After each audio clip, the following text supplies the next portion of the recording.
ఈ కస్టడీకి వల్లభనేని వంశీని 3 రోజుల పాటు ఇవ్వడం జరిగింది. సిఐడి ఆఫీసర్స్ వంశీని 3 రోజుల కస్టడీ కూడా తీసుకున్నటువంటి పరిస్థితి. అట్లాగే కస్టడీకి ఇస్తూ విజయవాడ సిఐడి కోర్టు కూడా దీనికి సంబంధించి తీర్పు అయితే ఇచ్చింది.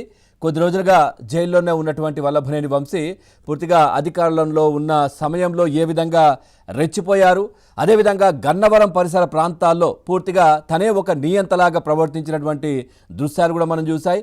ఎన్నో అరాచకాలు, ఎన్నో అకృత్యాలు ఆయనకు ఉన్నటువంటి, అంటే జగన్మోహన్ రెడ్డి అండదండతో ఆ వైసీపీ 5 సంవత్సరాల పరిపాలనలో వైసీపీ అధికారంలో ఉన్నటువంటి 5 సంవత్సరాలు ఇష్టారీతిన రాష్ట్రమంతా, ముఖ్యంగా చెప్పాలంటే గన్నవరంలో ఏ విధంగా కబ్జాలు కావచ్చు, లేదంటే మట్టి తవ్వకాలు కావచ్చు, మట్టికి సంబంధించి ఏదైతే దానికి సంబంధించి బిజినెస్లు, గ్రావెల్, పూర్తిగా ఇది అది అని కాదు, విచ్చలవిడిగా డబ్బు సంపాదించినటువంటి పరిస్థితి కనిపించింది.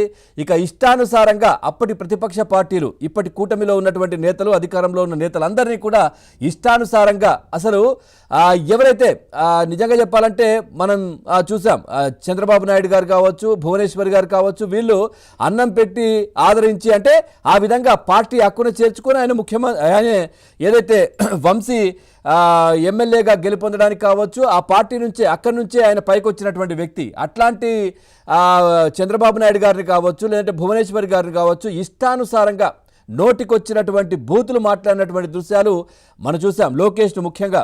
సో ఈ నేపథ్యంలో కూడా పూర్తిగా దానికి సంబంధించినటువంటి కేసులు కూడా ఒకవైపు నడుస్తున్నటువంటి పరిస్థితి, అంటే అందరూ దానికి సంబంధించి కూడా కేసులు వేస్తున్నటువంటి పరిస్థితి ఒకటి. అదేవిధంగా మొన్నటికి మొన్న సత్యవర్ధన్ను కిడ్నాప్, ఏదైతే టీడీపీ కార్యాలయానికి సంబంధించి కూడా దాడి జరిగిందో, ఆ దాడిలో నిజంగా చెప్పాలంటే ఈ వంశీ A72లో ఉన్నారు ఆ కేసుకు సంబంధించి, కానీ ఎక్కడా కూడా ఇంకా ఆయన వరకు రాలేదు. కానీ ఈయన చేసింది ఏంటి, సత్యవర్ధన్ అక్కడ ఎవరైతే కేసు పెట్టారో టీడీపీ కార్యాలయం పైన కేసు, సో ఆ సత్యవర్ధన్ను కిడ్నాప్ చేయడం, అది ఒక పెద్ద కేసు అయిపోయింది. ఆ కేసు నేపథ్యంలో ప్రస్తుతం వంశీ ఏదైతే రిమాండ్లో ఉన్నటువంటి పరిస్థితి. కానీ ఈరోజు సిఐడి వాళ్ళు ఇదేదైతే టీడీపీ కార్యాలయం పైన దాడికి సంబంధించి వంశీని అదుపులోకి తీసుకోవడం జరిగింది 3 రోజుల పాటు. పూర్తిగా దాదాపుగా ఒక 10-15 ప్రశ్నలు, ఇంకా అంతకు మించే ప్రశ్నలు కూడా సిద్ధం చేసుకున్నట్టుగా తెలుస్తోంది. సో టీడీపీ కార్యాలయం పైన దాడి జరిగిన సమయంలో ఎక్కడున్నావు, ఆ తర్వాత మీ ఫోన్ ఎక్కడుంది, ఆ తర్వాత గూగుల్ టేక్అవుట్ ద్వారా మీకు ఎవరెవరి నుంచి ఫోన్స్ వచ్చాయి, ఎక్కడికి మీరు ఫోన్లు చేశారు, అసలు ఏం జరిగింది ఏంటి అనే అంశాలు పూర్తిగా ఆరాధిస్తున్నట్టుగా తెలుస్తోంది. పూర్తి ఆధారాలతో పాటు వంశీని సిఐడి అదుపులోకి తీసుకున్నటువంటి పరిస్థితి. అంటే ఈ కేసు ఒకవైపు ఎందుకు ఫస్ట్ టైం ఇప్పుడు ఏదైతే సిఐడి తీసుకున్నటువంటి దాంట్లో కూడా, ఈ అదుపులోకి తీసుకున్నటువంటి అంశంలో కూడా చాలా విషయాలు రాబట్టే ప్రయత్నం చేసే అవకాశాలు అయితే కనిపిస్తూ ఉన్నాయి. ఎందుకంటే మనం ఒకసారి ఈ పోసాని కృష్ణమురళికి కూడా నిన్న మనం చూసాం, 10 గంటల నుంచి 5 గంటల వరకు అదుపులోకి తీసుకున్నారు సిఐడి వాళ్ళు.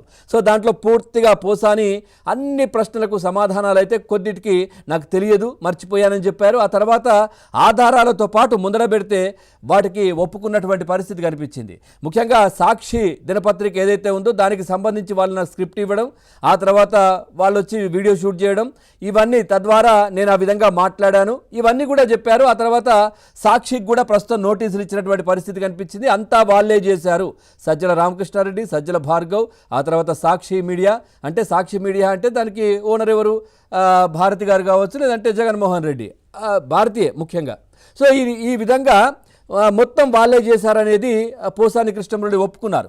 ఇక్కడ కూడా వంశీ కూడా ప్రస్తుతం అదే విధంగా ఒప్పుకునే అవకాశాలు ఉన్నాయి. అసలు ఏం జరిగింది ఏంటి, అంటే వీళ్ళని కాదు, ఎవరు చేయించారు, ఎందుకోసం చేశాము ఏంటి అనేది పూర్తిగా ఒప్పుకునే అవకాశాలు ఉన్నాయనే చర్చ కూడా జరుగుతున్న పరిస్థితి. ఎందుకంటే ఈయన చేసినటువంటి అకృత్యాలు అన్నీ కావు.